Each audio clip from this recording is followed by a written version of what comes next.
Good morning and welcome to everybody joining this webinar. Partial intro here. So we have Nigel Glen, Executive Chair of the TPI, welcome and thank you. And Cassandra, Solicitor and CEO of Property Management Legal Services.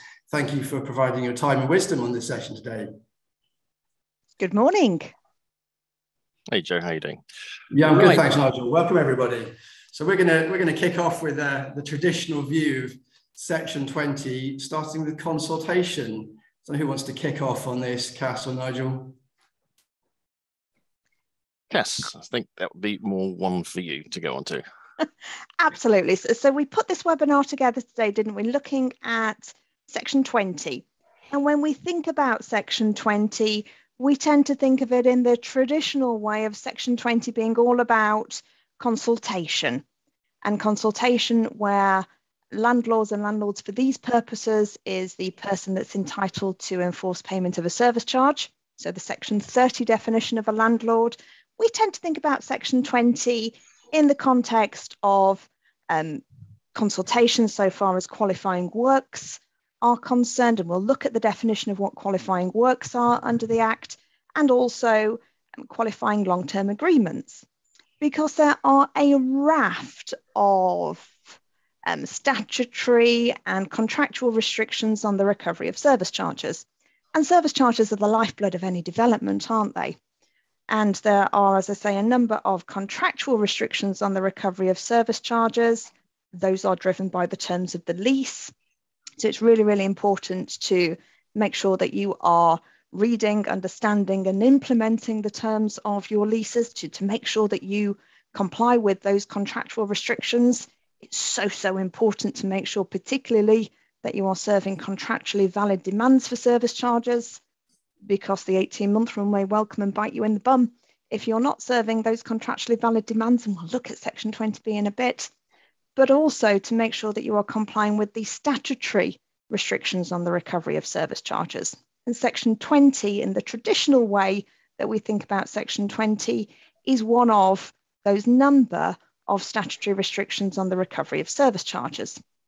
And Section 20 deals with the recovery of service charges where those service charges are relating to qualifying works or where they are relating to a qualifying long-term agreement.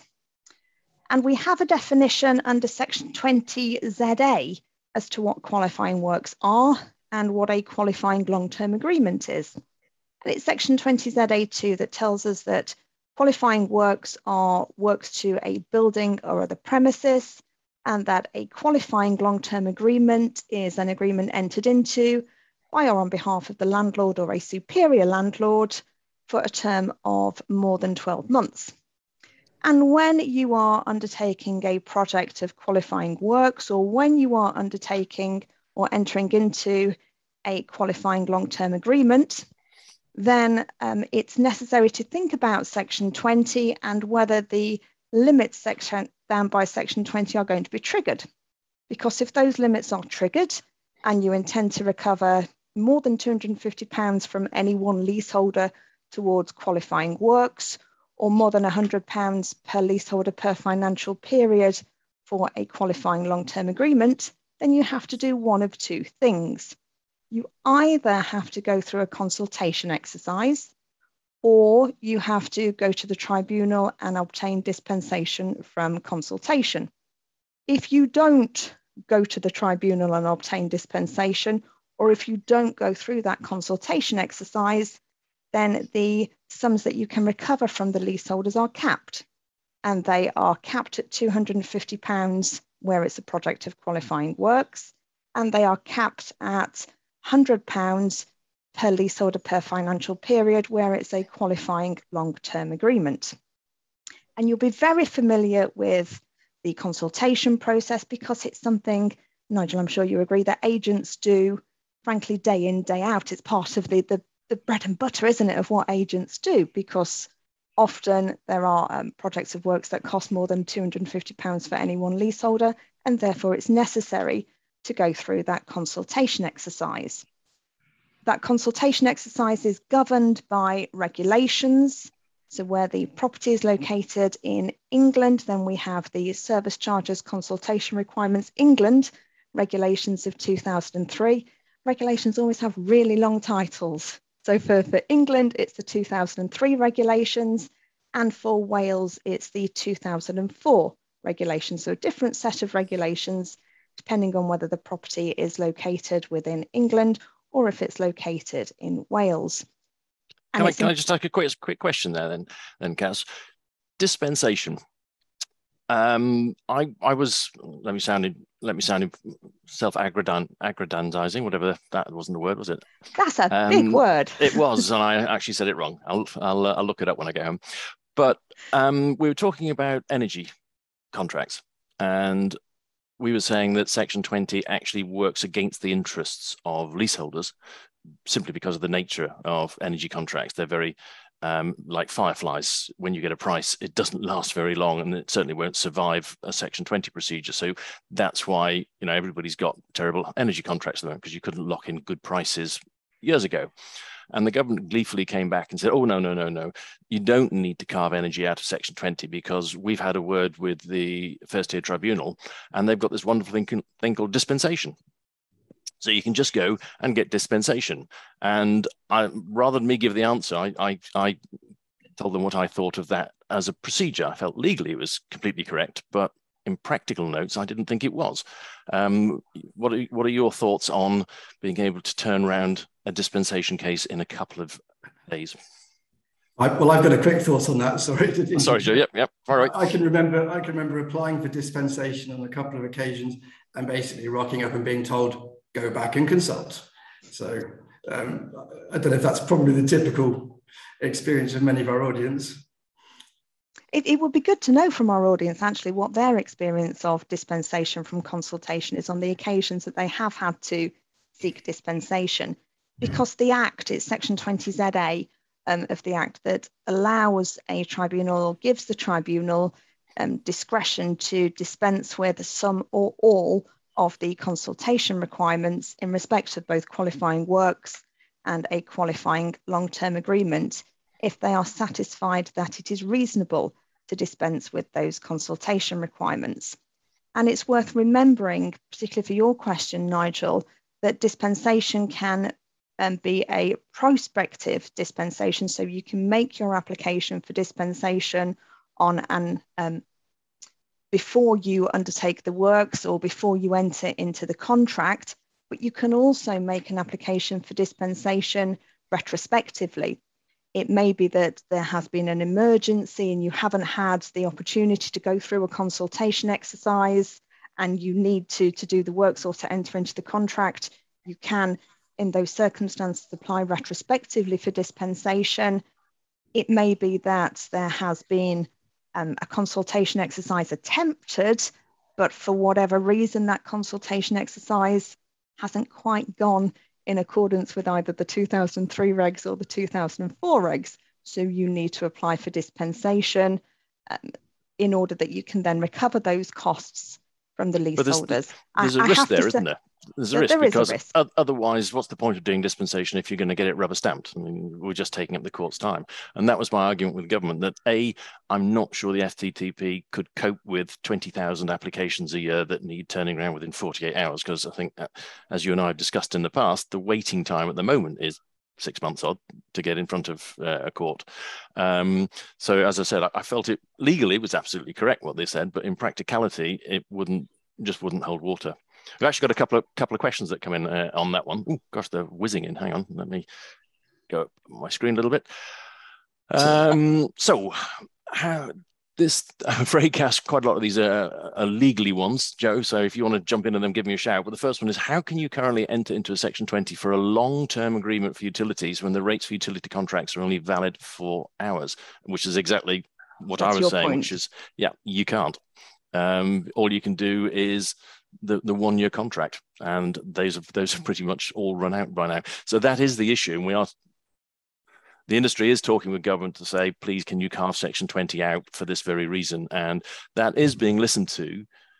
Whether it's going to be pushed through, I'm not sure, because the price cap has sort of, if you pardon the pun, taken the heat out of that argument at the moment. So we'll have to see about that.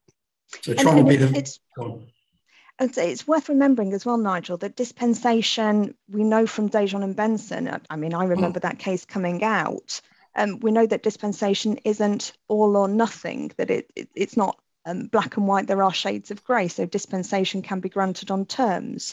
It may be that you can get emergency dispensation from consultation, but there are certain conditions attached to that dispensation. I've certainly had that in the context, particularly of fire safety and building safety related dispensations, where a tribunal, albeit not within the timeframes that you would perhaps need for the energy contracts, but a tribunal has said, yes, you can have dispensation, but you need to do these 2 or 3 things. Yeah. We give you dispensation, but it's on condition that you do these things, particularly with regards to communicating with leaseholders. They tend to be the kind of typical conditions that would be attached to an emergency application for dispensation. It's worth thinking that, the tribunal isn't it can be very sensible about these things as well. They don't look at the black and white. There was that case of I can never remember the names of the parties involved, but where the roof was being worked on, and they went through Section 20, and then as they opened up the roof, they found out there was an awful lot of horror underneath, and carried on with the same contractor. And I think a leaseholder somebody objected to it,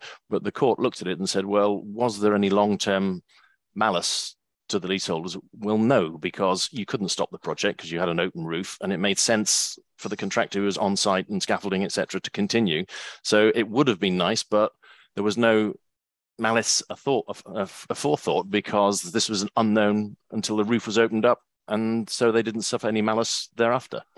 That's really important, because one of the things that the tribunal, or one of the main factors that the tribunal will take into account when deciding whether or not it is reasonable to grant dispensation, so to dispense with those consultation requirements, is prejudice, and the prejudice that leaseholders have suffered as a result of those consultation requirements not having been complied with. So are the leaseholders, or would the leaseholders, and then this is typically the question the tribunal will ask, will the leaseholders be in any different position if we grant dispensation versus the position that they would have been in had the consultation process been undertaken in the usual way in accordance with the 2003 or 2004 regs? What prejudice have the leaseholders suffered? And it sits with the leaseholders to demonstrate that they have been caused prejudice, or would be caused prejudice as a lack of that consultation, and if dispensation were to be granted, and that can then be rebutted if that suggestion is raised by the leaseholders by the landlord, i.e. the party seeking dispensation. But I fully take your point that often with the energy contracts, you would want a decision within hours. As you say, that the Firefly example is a really good example, isn't it? That they have a finite lifespan that those prices are good for. I have my doubts as to whether even on an emergency basis you would be able to turn that dispensation around quite so quickly. No, and so the sheer quantum of them would be, I talked to the president, and she would need an awful lot of extra staff just to do those. Sorry, Joe, you were going to chip something in, and when we... Yeah, I just kind of really on behalf of the managing agent voice here, in terms of this word reasonableness, it's always the one that echoed in my mind when I was practicing in block management, and maybe it wasn't formal reconsultation, but there was additional consultation in a market where prices are moving rapidly. And I think one of the guests has posed a question about major works and tender prices changing, or contractors not being able to honour them and therefore deferring works. Do they reconsult?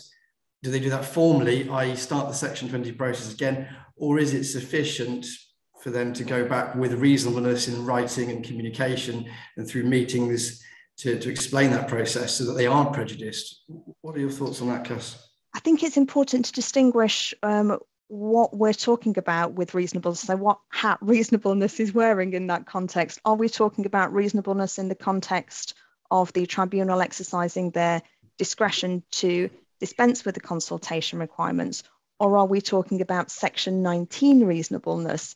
And of course, Section 19 is one of the other statutory restrictions on the recovery of service charges, and it talks about it, service charge costs being payable to the extent that they are reasonably incurred, or where they are incurred in the provision of services or the carrying out of works. They're only payable to the extent that those works or services are of a reasonable standard. So we talk about reasonableness a lot, and it's important to I suppose, nail down the context that we're talking about reasonableness in. Dejon and Benson is very helpful for landlords or agents acting on behalf of landlords in seeking dispensation. Prior to the decision of the Supreme Court in Dejon and Benson, it was you would get dispensation for minor breaches of the consultation requirements.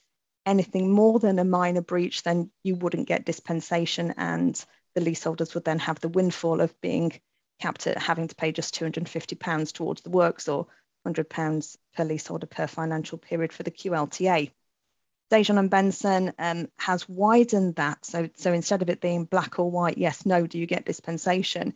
There are those shades of grey, and conditions can be set against the grant of dispensation to counteract, I suppose is the best way of describing it, any level of prejudice that leaseholders have suffered as a result of dispensation being granted because consultation either hasn't or can't be undertaken.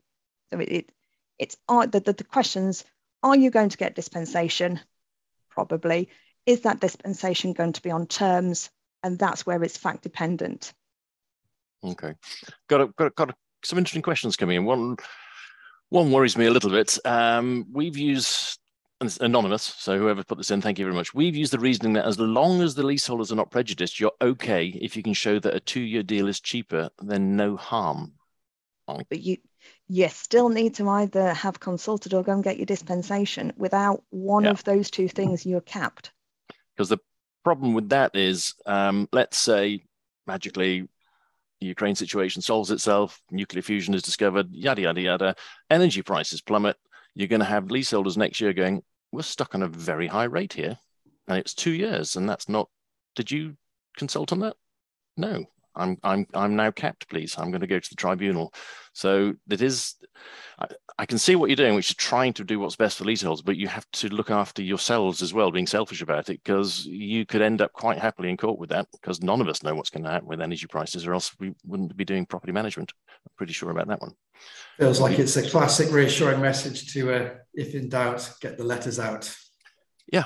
I mean, that's why we wanted to do Section 20, because everybody kind of thinks, yeah, that's just Section 20, that's just 3 letters, isn't it? But there's an awful lot more to it than that, because it is a very complex process, actually, and every building is different, every project is different. So that would be something that would concern me a little bit. So you do need to realize that you could end up in court with these things, and it could prejudice you in terms of physical costs as well, or your landlord, who would obviously then come after you.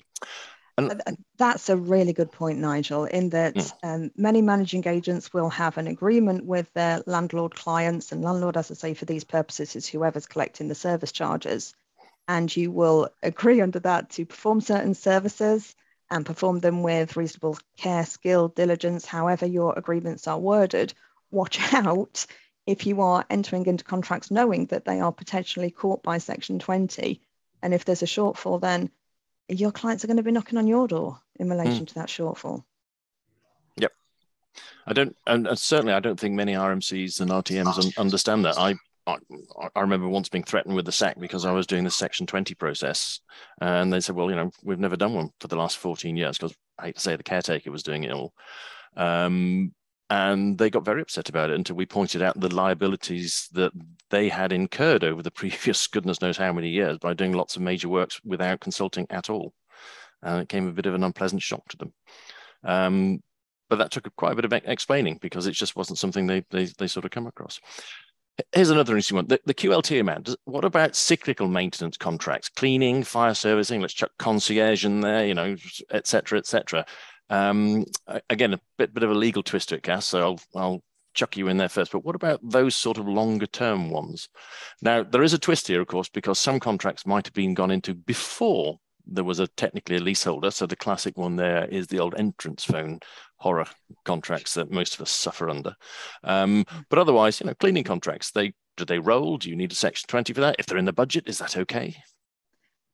Dealing firstly with the employment contracts, because there are some exclusions to the kind of contracts that are caught, and employment contracts are one of those exclusions. So employment contracts are probably going to roll on for longer than a year. So, but we know from the regulations that employment contracts aren't caught by the regulations, and therefore aren't caught by Section 20. the typical kind of contracts that agents are placing, and Nigel, Joe, correct me, you've been property managers and have been involved in property management businesses. I haven't. I'm a service provider to those businesses. But typically your contracts are on a month-to-month basis, aren't they? That you employ the cleaner to come out that month. You could equally dispense with their services and employ a different cleaner to come out the following month. They're not long-term contracts, so you don't necessarily agree with, I don't know, Shiny Cleaners Limited to provide the cleaning services for the next 5 years and sign a contract to that effect. Would that be fair comment? That's certainly what I see, that it's very much a looser arrangement rather than a nailed down for 5 years arrangement. It's a fair comment. You do your budget, you think the cleaning is going to cost X for the following 12 months, therefore cleaner can go along and do their cleaning and submit their invoices monthly, quarterly, as they see fit. If you wish to change them through and it's below £100 per leaseholder, then it's okay, right? Well, no, because what Cass is saying, you're not saying, dear shiny cleaners, you will be cleaning here for the next 5 years, and here's a contract to that effect. What you're doing is, you sign a contract to say, coming in, and it'll cost X hundred or X £1,000 per month, but you can terminate that on 2-3 months notice. So it's not a long-term qualifying agreement from that point of view, because you're not committing yourself to 5 years or anything longer than 366 days. Yeah, they do it, or anything longer than next month when they come out to do the next cleaning. Yeah. Whereas concierge staff is a different kettle of fish, which is why it's excluded, because that tends to be a long-term employment contract for a whole bunch of reasons. Employment law trumps the leasehold law on that one. Hopefully, if that answers that one. Great question there. Yep.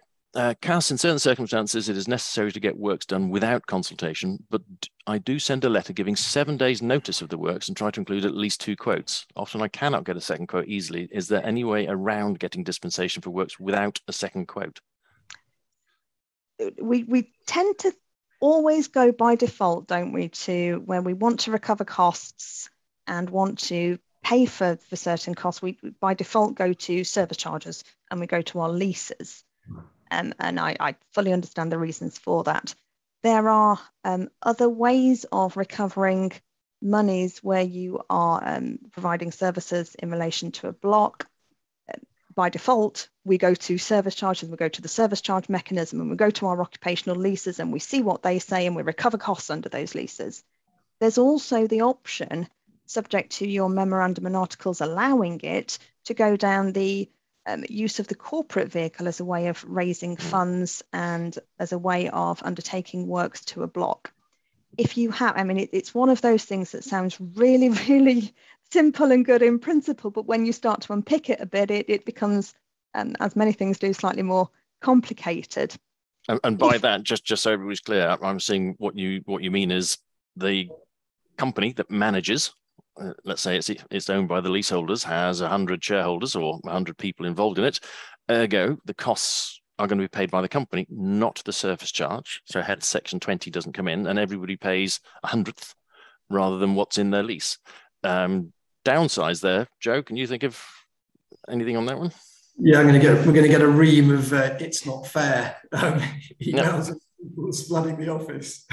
And if at most RMCs and RTMs are dormant, so if you're starting to do that, you're no longer dormant, so your accounting suddenly costs a hell of a lot more, et cetera, et cetera. So it's an option.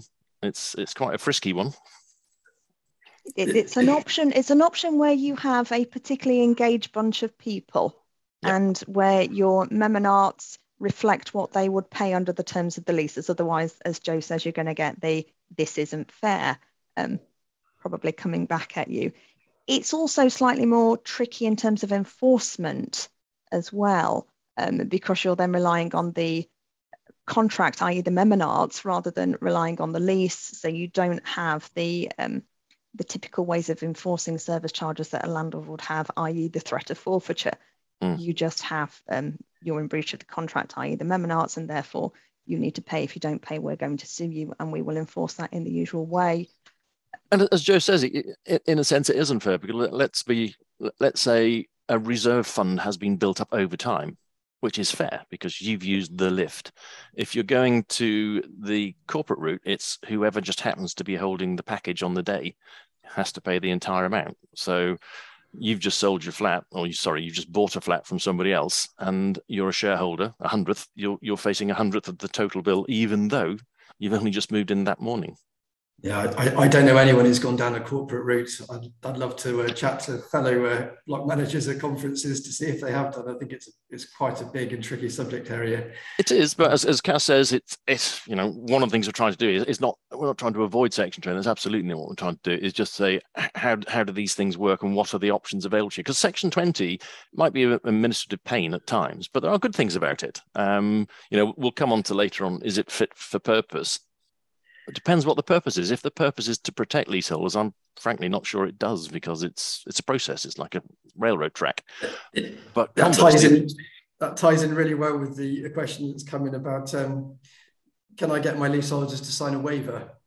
But it's not being fit for purpose. And I'm sure that that's probably from someone managing small blocks where their resident management company led, freehold vested in that vehicle effectively. And they just want to do a quick job. My classic was masonry's fallen off the pediment or the corbels or something on a converted townhouse. And it's only 5 flats. You're going to hit Section 20 with the scaffold and getting the tradesperson up there. That is a real problem. I absolutely agree with you, Joe, that it's a real problem in small blocks that you trigger the Section 20 limit without much difficulty whatsoever. And conversely, massive blocks, it's hardly ever brought in unless you're doing goodness knows what. But if you've got 1,000 units, that's $250,000 before you've sneezed. And unless you have different percentages in the leases. So if you have in a massive block, the top 3 floors that are the penthouse and it's some swanky pants thing, and they pay 10%, then you could trigger it with ease without really knowing it sometimes. So that's important, that you have some kind of functionality on your systems that flags what the level of spend is before you would trigger Section 20, because it's when that first leaseholder hits that £250 mark that Section 20 is engaged. And I think that's, again, something that can be improved in Section 20. As you can tell, I'm not a huge fan of Section 20 because I think it costs a lot. I don't think it achieves what is intentional, i.e. the protection. It does good things, communication, lets people know what's going on. You might get access to brand new contractors that you didn't know about via the leaseholders, tickety-boo, all that sort of thing. But you can have exactly that. You've got a very small site, very large site, or a very big unit in a block that keeps triggering it. And let's be honest, the administration costs quite a lot. So one of the things that we're saying again to government is, what about making an average rather than a single flat hits the 250 mark? We'll talk the 250 also, we can talk about later on. But yeah, I think there's things that can be improved. One of the, people think I don't like common hold. I'm actually quite sitting on the fence a bit about it. This would be a big advantage of common hold. 75% of the people want to do it, whatever it is, and it's done. And you can do it straight away. You don't have to go through a process, because the process itself is getting that 75% and you're off and running. Absolutely. And one of the other, I know that this isn't a common hold webinar, but one of the other things that I like about common hold is the ability to collect the reserve fund. So yeah. I don't like leases where you can't collect a reserve fund. You've got the RICS code that suggests that you should be amending your leases if that's the case. Because reserve funds are there to protect from the spikes. But with common hold, you have the requirement to get your PPM or your CapEx for the next 10 years and to collect a reserve fund in line with that CapEx. Again, discussions with government about amending legislation to say it doesn't matter what the lease says, a sensible reserve fund should be collected, because I think everybody understands that it might not be popular, but it is fair and sensible to build that cushion up. But that's outside of this particular scope. Is it fit for purpose? Alternatives, the 250, 100, and exclusions. We've kind of jumped over the common misconceptions. Actually, there's one common misconception which I'd like to come on, the 18-month rule, sort of bouncing around a bit. But do you want to go on to, I'll come on to Cass on that one first, and then back to Joe on that one. 18 months. So we've drifted a bit into Section 20B now. Yes, so the 18-month rule is one of the other statutory restrictions on the recovery of service charges, and you have 18 months from incurring a cost to demand that as a service charge, and it must be, I bang on about this a lot. I had an ARMA webinar last Friday, and anybody that tuned into that heard me bang on about this a lot. You must serve a contractually valid demand, because the 18-month rule will come and bite you on the bum if you don't serve your contractually valid demand and you don't realise within 18 months that it wasn't a contractually valid demand. So really, really important to make sure that you are looking at your leases and seeing what your leases say in relation to the machinery around how those demands should be served and what kind of things should go with those demands. And the daft example, I'm sorry, Nigel, that I'm on my soapbox now, but the daft example that I give is that if your lease says that you have to demand your service charges on pink paper with purple spots, then by heck, go and buy several reams of pink paper with purple spots, because you need to follow what your lease says in terms of how you're demanding service charges. You have got to serve a contractually valid demand. But Section 20B operates so that it restricts leaseholders having to pay service charges if the costs aren't demanded within if those service charges aren't demanded within 18 months of the cost being incurred, or a Section 20B2 notice sent to the leaseholder. So your Section 20B2 notice stops the 18-month clock, if you will, for those purposes. Costs are incurred for the purposes of Section 20B when the liability to make payments sufficiently crystallises. And we've got the OM and Burr case from 10 years or so ago now that talks about when the liability to make payment crystallises, so it's on presentation of an undisputed invoice or payment.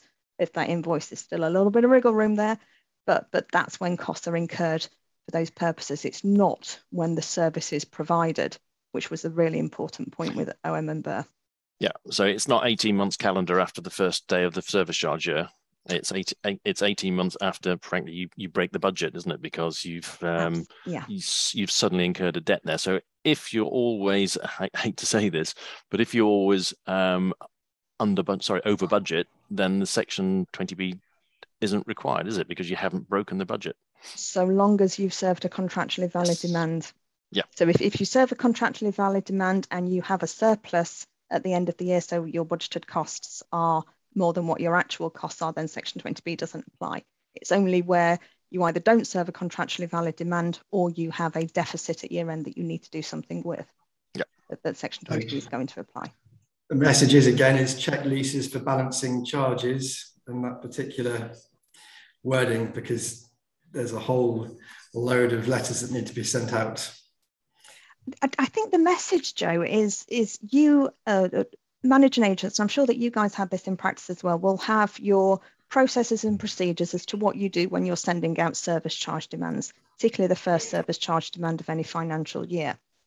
It's important that you have those processes, but what's more important is that you have looked at your leases and made sure that your leases match up with what your processes are. The example, as I say, if your lease says pink paper with purple spots, then your process might not say that, but you need to make sure that your process does deal with that. You can't just rely on a process at your organisations. You have to read the lease and make sure that you're complying with the lease. We're going to move on in a second, but before we do, there's an interesting question come in. And by the way, if we miss one of your questions, we'll scoot them up afterwards. But this just shoved it one. What recourse? No, it's not that one. Where's it gone? Do you only have to consult with those leaseholders whose contribution is over the threshold, or once it is triggered, you have to consult with all the leaseholders? Oh, good question. All. Yeah. So it's not just the person who has to pay 250 or 100 more. But so 100, by the way, that's if it's a long-term qualifying agreement, i.e. you're doing a multi-year one, then the 250 actually slips down to 100, which is, I find a little bit ironic, but there you have it. And do you know if government is considering changing the 250-100 trigger point? Yes, we have been down this merry route many, many times where we sat there and everybody's nodded saying, yes, it needs updating. And then something happens and government says, oh, yeah, we'll get round to it. That just goes a bit further to the bottom of the pile because cladding's happened or something else, or energy's happened. So at some stage, there will be considerable leasehold reform. And I'm hoping that Section 20 will be reformed in terms of in terms of whether we have it or not and what its levels are and how it applies. But that's out of my pay packet, I'm afraid. Pay break. As you say, Nigel, there's a cost to this, isn't there? There's an administrative cost of carrying out a Section 20 consultation exercise. And there's also a cost if you go down the dispensation route, because you have the application fee, if we're in England, of £100. All leaseholders are respondents to that. So you were going to have to send out the application and all the paperwork to all leaseholders and give them an opportunity to participate either by supporting or not supporting, as the case may be. If it goes to a hearing, then there's a hearing fee of £200. And you may instruct lawyers, or an agent may charge a cost for dealing with that dispensation. Well, certainly, I think the tribunal, I mean, it's my own personal experience here, but we went to one tribunal and all we wanted to know was, should this cost be placed against the estate or against the particular block?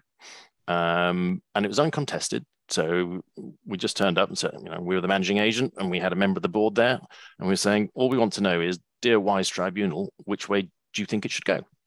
And the tribunals instantly said, well, where are your lawyers? We want solicitors here to present the cases to us. And we're going, it's a very simple question. Here's the lease. Where would this cost go? And so, as you said, costs creep in there because we have to hire lawyers to do an uncontested, just where do you think this should actually go? Because it depended whether Section 20 triggered or not, and which puddle it went into. So, that sounds like a tricky case. I think we don't think it was. One of the things that sounds really obvious is actually is knowing your building Section 20 limits and when that apportionment kicks in and recording those. Well, it was to do with insurance. So the argument was, well, the insurance is paid on the estate as a whole, but the works were done on a single block, but there needed to be a contribution. So it was, is it an estate thing because that's how the insurance is actually treated, or is it a block thing because there is the work is being done on that one particular block? And frankly, what happened was the surveyor got it wrong and the contractor walked away with the money or went bust, and so we were left with a bit of an overhang. So who should pay for that? The poor leaseholders en masse or in that particular block. Anyway, that's a particular one. How are we doing for time? I think we should move on to the next slide. There are only 2 slides because Section 20 doesn't have too much to say about it, but it's very, very complicated. So a single slide can, as you can find out, last you 40 minutes. So, can I just mention, Nigel, before we move on, naturally, just to wind back to the troubleshooting point, because I'm conscious that we've dealt with Section 20B. One of the cases that came out from the Upper Tribunal earlier this year was all about contractor nominations. And I think the message from that is don't ignore Bob. Yes, yeah. So where you, stage 1 of the consultation process is where you send out your notice of intention. Dear leaseholders, we intend to carry out a project of works. Here's the brief description. Here's why we're carrying out that project of works. Please let us have any observations. Please let us know of any contractors you want to nominate to carry out those works. And in this particular case, there was a contractor nomination. It was actually from one of the lessees in relation to the company that he was director of. But in that case, because the nominated contractor hadn't filled in the correct paperwork and didn't have the right insurances, whatever it might have been, the contractor was not, or the quote that the contractor gave didn't then form part of the statement of estimates. And the Upper Tribunal had something to say about that. The Upper Tribunal said that the consultation process isn't flexible. There'd been some suggestion from the landlord that it was woolly. The tribunal judge was very clear that the consultation requirements are nothing but woolly, that they're nothing like being woolly. They are very sequential, and it's important to follow that sequential process. So there isn't the ability to ignore nominations, whether you think those nominations are good, bad, or indifferent. If you receive a nomination, then you must deal with that nomination as the regulations require. So to go and get a quote from that person, whether it's, Bob down the pub and he last year turned over 50 grand and he has no reasonable way of dealing with this £500,000 project of works, you still have to go and get the quotation from Bob and include that within the statement of estimates. And where you will deal with that is the stage 3, which is the notice of intention of award of contracts, or notice of award of contracts. And what about timing? So you get your quotes in, you issue them out, and then another contractor is suddenly put forward by a leaseholder who magically comes in lower because, frankly, they've been handed the previous quotes. They've missed the boat. So that the opportunity to nominate a contractor is the notice of intention stage, and they have that relevant period of 30 days in which to do so. Yep. But it's really, really important that you don't ignore those contractor nominations just because they don't match up to your wish list of things that you would want from a contractor. There's no ability to do that within the regs. No, I agree with you. I mean, we had one like that where it's a cleaning contractor, And one of the people sort of said, well, I've got old Bob here and he just hangs out of the window and does mine for £5. And it was, visions of somebody hanging out of a window without any safety stuff 5 floors up. But you still had to consider it and say, thank you, but Bob, the window cleaner, as you put it, is not suitable for the following reasons. Absolutely. And deal with that at stage 3. That's where you discount them. Okay. Now we seem to we jumped forward a tiny bit, so we shouldn't be calling when should we call Saul? Not just yet. So the other parts of Section 20. So everybody, when you talk about Section 20, just thinks, oh, it's the 3 letters. But there's actually other bits of it. One very arcane, which we won't go into, the very, very first one. Section 20B, we've touched on. I don't know if there's anything, Joe, Cass, that you want to add on the Section 20B. The main one was about when the 18 months actually triggers per se. That's the really important bit, isn't it, Nigel? That it's where the cash runs out and you carry on incurring costs. It's 18 months from the point that you carry on incurring costs. It's not the start of the year, it's not the end of the year, subject to you serving contractually invalid demands. It's when the cash that you have budgeted for is expended and you continue to incur costs. Yeah. Yep. Sorry, Joe. I was going to say, I feel like we've covered that, and there's some really juicy stuff in 20C and 20D. Yeah. So, I know the slide is out of sync on my screen. But on to Section 20C. At some stage, we'll ask people if they actually know what Section 20D is. But let's move on to Section 20C, the next part of Section 20, which will be in your life at some time or other. Cass, do you want to give us a quick overview of 20C? Yeah, this tends to come up, doesn't it, in the context of tribunal proceedings, and it's where a leaseholder who is a party or a group of leaseholders who are party to those tribunal proceedings ask the tribunal to make a Section 20C order. And a Section 20C order essentially restricts, either in whole or in part, depending on the nature of the order that's made, the ability of the landlord to recover their professional fees via the service charge mechanism. So Section 20C order, if it's a full Section 20C order, the professional fees can't be made against the leaseholder or leaseholders who were applicants to that order. But you tend to find in tribunal proceedings, if there's been a bit of a score draw, that it may be a partial Section 20C order that's made. And if an order is made, you can't recover the legal costs or professional costs as against those who have made that application for a Section 20C order and been successful. And the fairness there was because I think in the past, some landlords would threaten that, yes, if we go to tribunal, I'll have 10 QCs lined up. So if I win, there's going to be £1 million worth of legal fees that you're going to have to pay. Are you sure you want to go to tribunal? So that was a way to stop that sort of strong arming, which I think some nefarious people were tempted into. Yeah, and employing really expensive lawyers. So for a service charge dispute about service charges of, I don't know, 200 quid, you don't need QC, gosh, old habits. Casey, yeah. Together with a chain of junior counsel and lawyers sat behind them. Yep. Joe, anything you want to add to Section 20C? It's kind of small and neat, but it is a very important one. Now, no, I think the great value is going to be around 20D and the latest legislative amendments. And I had the pleasure of listening to Cass talk about this a couple of weeks ago in Westminster at your back to school event, and it blew my mind. It's worth, Nigel, just before we move on to Section 20D, Section 20C tends to go hand in hand with the paragraph 5A application as well. So Section 20C is about recovering those costs as a service charge. Paragraph 5A is recovering them as an admin charge. You tend to get both of them together, or both kind of applications made together. Right. 20D. 20D. Oh. Over to you, Cass. Where should we start? Who knows about 20D? I think that's probably a really relevant question. It is who watching today has heard or has come across Section 20D. Who's read the Building Safety Bill / Act? Yes, who's pored over it like we all have.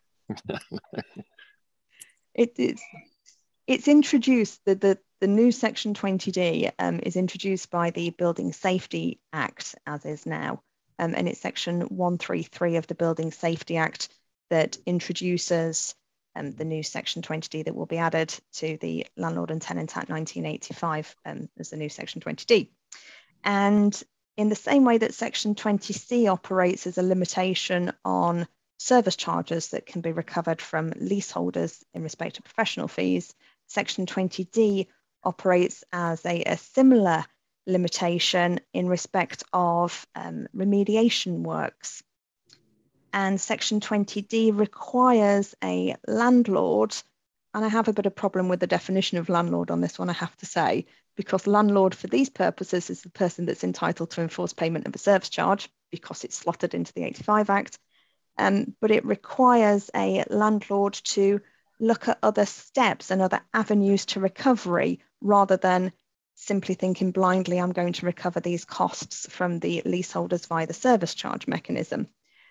And the other avenues that a landlord has to take reasonable steps to consider are whether there is the ability to obtain money from a third party.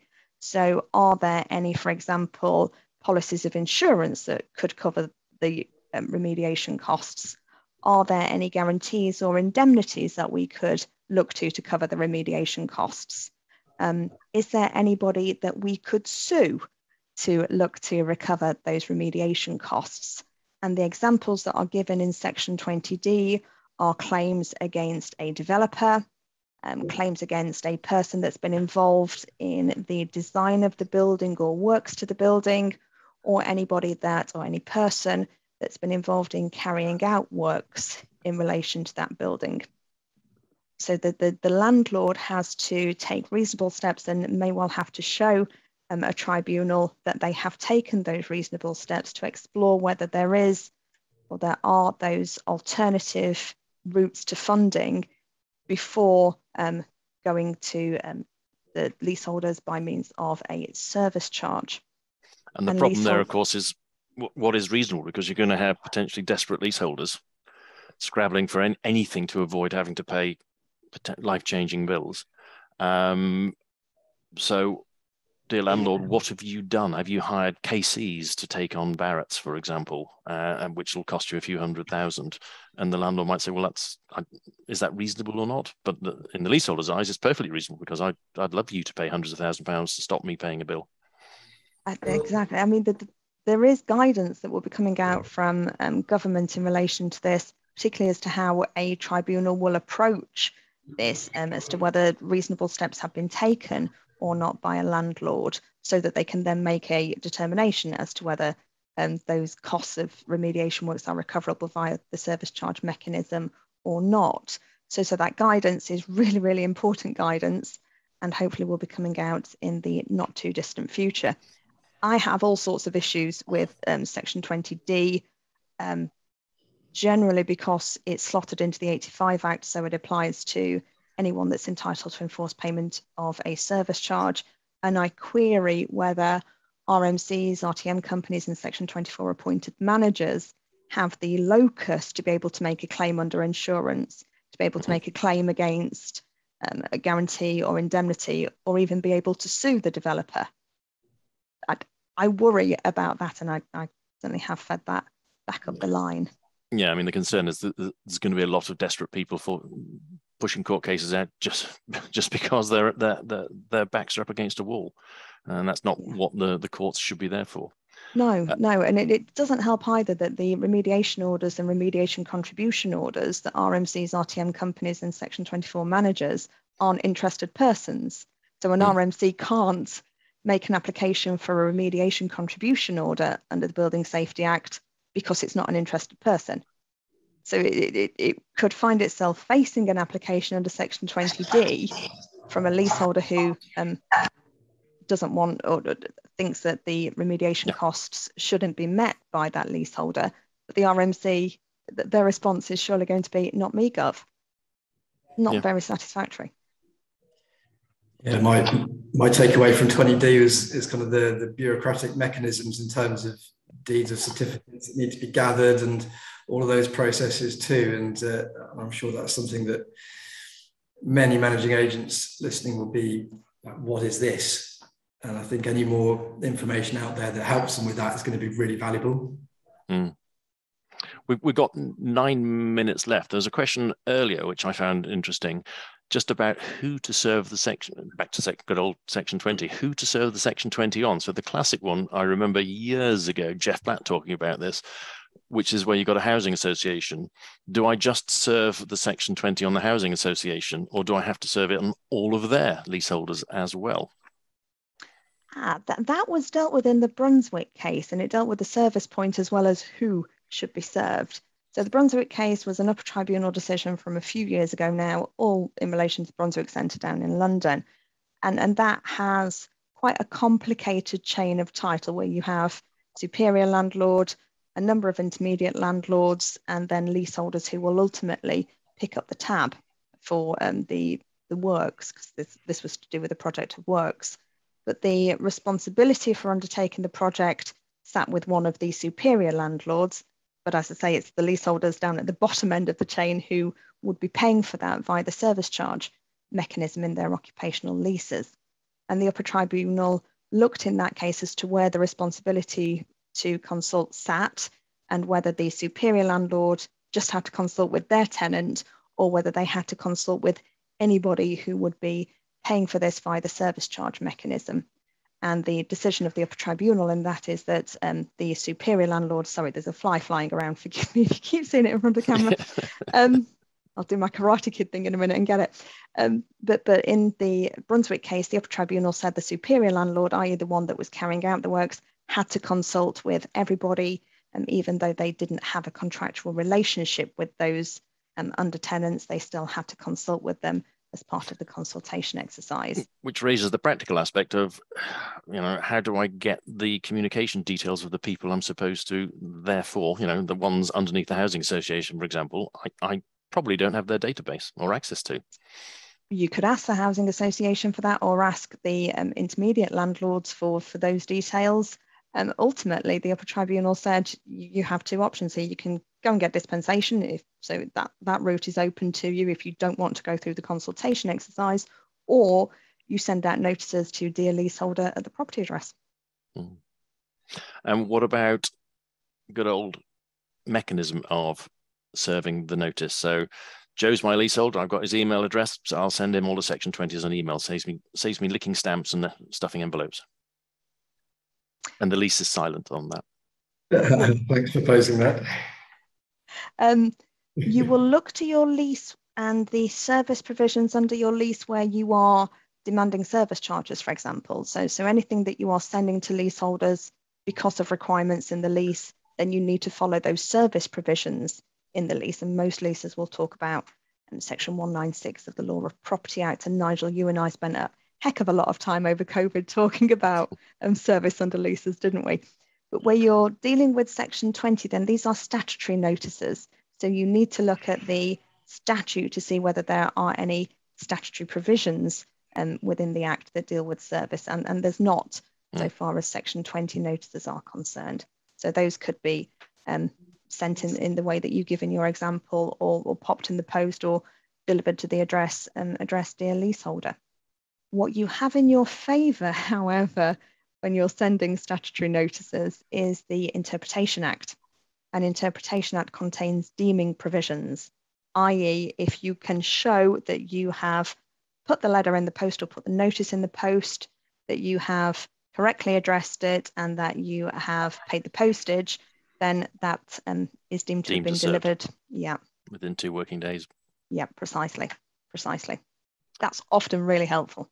How are we doing for time? We have 4 more minutes. We've got a couple of... what is the best practice of demanding additional costs from the lessees after completing the major works? So basically, you've gone over budget. Can the other deficit be requested from the lessees, or does the freeholder pay the difference and the money's demanded from the following year's budget? So you've gone over. You need to look at what your leases say in relation to that and how you deal with any deficits. Does your lease allow you to cash call? If it does allow you to cash call, in what circumstances does it allow you to cash call? And how does it allow you to deal with any deficits at year end? What's the process for going through those? So it's lease driven. Yeah. And again, an advantage is a common hold, because there's none of these. Every single building has a different lease. Yeah, you change common hold at local level, don't you, with local rules? Yes, yeah. But you can just just do an overriding one at HQ and off it goes. What do we do if the directors of an RMC are not in favour of obtaining a quote from the contractor recommended by the lessee? Can the director refuse the quote? If you have received a nomination, then you have got to go and get a quote from that nominated person. But you don't have to take it though. No, you don't have to take it, why Bob the window cleaner is not suitable. Absolutely. Cheap, but no use. Yeah, but your time and place for binning off Bob, hashtag binning off Bob, is your notice of award of contracts. You can't exclude Bob from the statement of estimates. But you're not obliged to take the cheapest. You have to explain why you haven't taken the cheapest or why you haven't used a leaseholder nominated contractor, but you're not obliged to take the cheapest. A leaseholder has nominated their own company and are the lowest price. Do we notify in the notice that the leaseholder has a vested interest in the contractor appointed? So transparency on that one. I don't think you do under the regulations, but I'd need to go back and have a quick reminder or refresh in relation to that. I can't recall an obligation to do that. I mean, obviously, in interest of transparency, you should at some stage say, Nigel owns this firm, by the way. Certainly have to do it the other way around. That was that case where the property manager's wife owned it and he claimed he had no conflict. Yeah. If it feels wrong, it probably is, right? Yeah, absolutely. But the scenario that the questioner posed there is exactly the same scenario that was in the Carillion and Eastbourne House, which is the upper tribunal case from earlier this year. Yeah.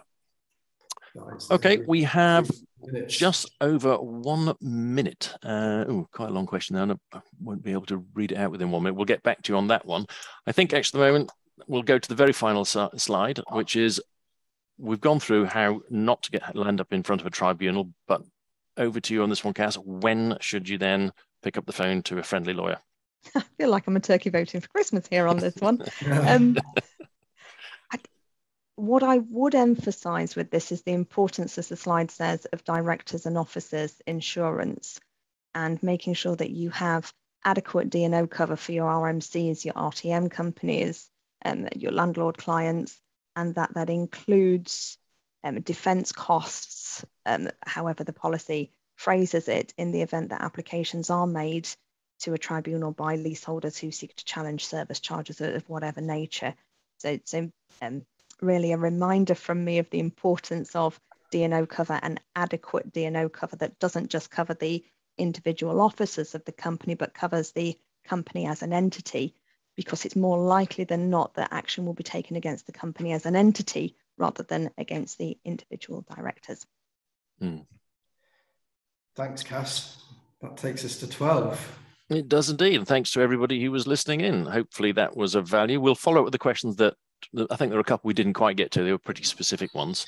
So we'll follow up with those afterwards. But we have some great questions. We'll collate all the questions and I think we'll follow up with some interesting information for those who have signed in. And this will be available at Fixflo's resources, webinars, block management at fixflo.com. So along with our other webinar, and those were our QR codes on LinkedIn if you wish to connect with any of us. Thank you very much, everybody. Stay in the know.